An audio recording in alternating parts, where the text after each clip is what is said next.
Okay, hi guys, I'm Jackie. Hey Jackie. Pretty sure I know all of y'all. Hey. Or the untold story, depending on how professional this is supposed to be.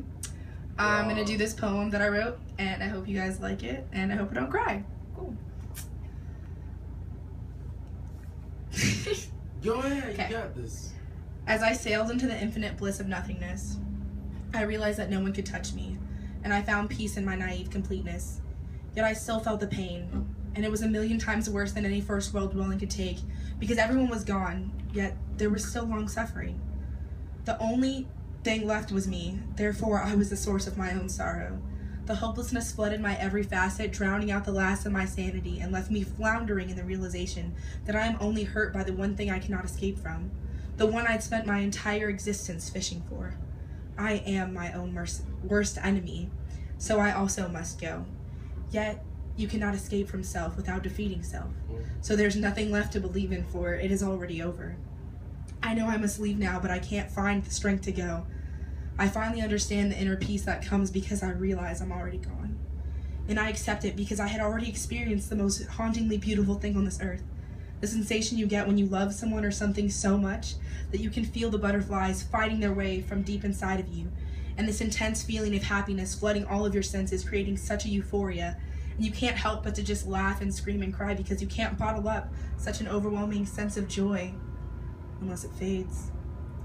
And a cold sweat breaks, a gleaming red streak across the face of the abandoned, and the vomit builds, because everything you thought you knew was a lie, and the person in front of you is a washed out version of an 80s love story, and it's 5 o'clock in the morning, and the questions circle, so you walk through the rain, muddling through the same old trudge of memories, and the anxiety builds, and you hear footsteps, so you look back and it hits you how desperately alone you are, because the footsteps of an ominous stranger sound more welcoming than the call of an I love you from him.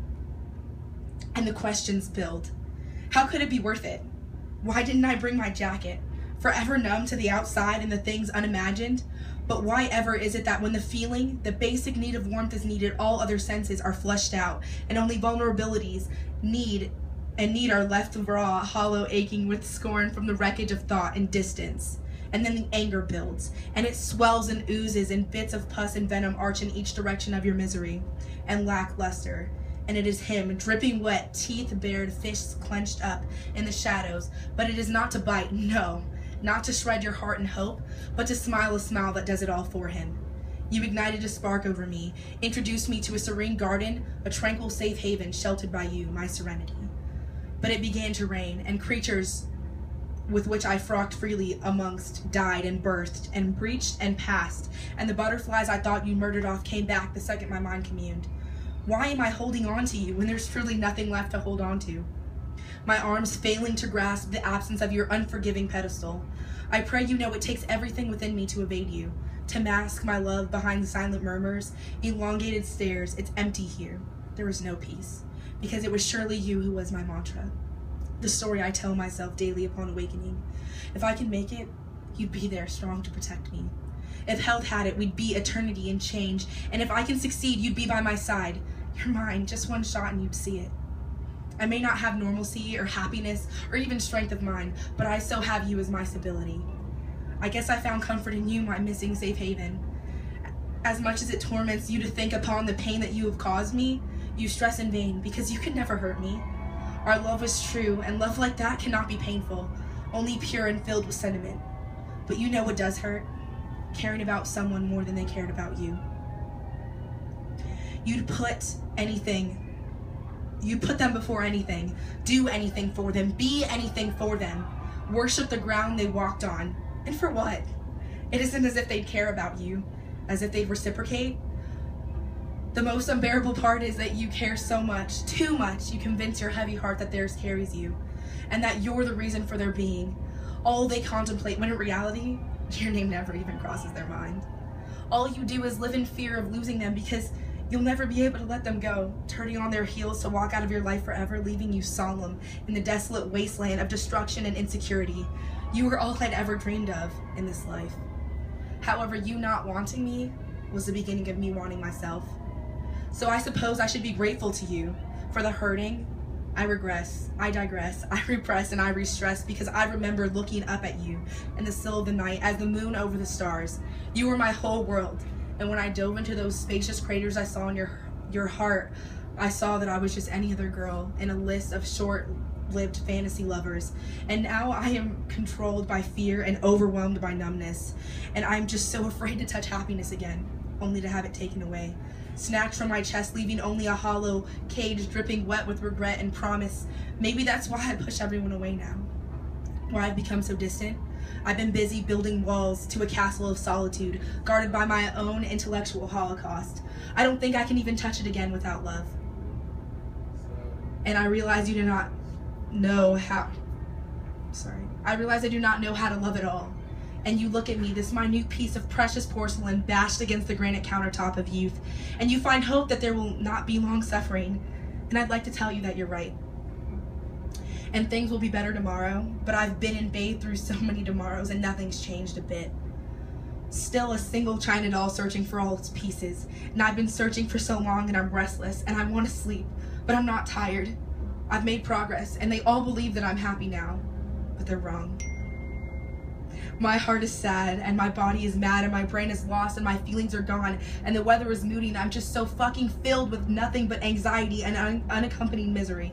And I'd really like to sleep because it's late, but I'm still not tired. So I look up to you again, my sky, searching for your smile, and the moon and the stars are all I have now, because my tireless body never rests. Yet the sun rises every morning and wakes me up, only to provide me yet another day of isolation. But the blissful night sends me rushing back to sleep, so much sweeter than reality, that I pray I may never wake up from this.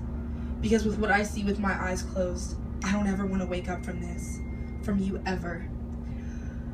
I have to believe, so I tell myself, that there's life after love fails, that there's life after drunk texts and voicemails, and one day you wake up downstairs, sheets spread and bed clean, because the downstairs bathroom is too far to walk to, and all those late night feelings you finally worked through and got to, and you don't care whether or not he wants you because I got you, and I ought to move on with my life, because he's gone and you're stuck here not going nowhere, and that's what they tell me. So I went. I left. I ran out of the smothering warmth of our poorly lit lakefront chateau, footloose and flying, rubbed raw and reeling into the bright snowy abyss near naked. And I lift my eyes up to the stark dry air and I smile because it is cold, but it's comforting because my heart is icy and aching for adventure. Let it be still in the night, covering my wandering heart. But here we are, linked by blood or biology or broken bones, bruised or battered, betrothed, separated by you, by the you won't hurt me and the you don't love me.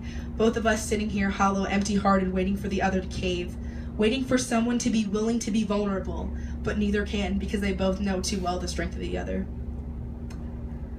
A million memories holding them back, but if she could just breathe, if she could just see through the dark veil of madness, the tears in her virtue would drip so raw, would rip so bright, would burn so wet, she believed she could, so she did. Let it be, they said. What is it? Or what it should be? Could be so that, could be so there you, here I am, and after all I said and done, all I can do is remember you. Yeah. That was good.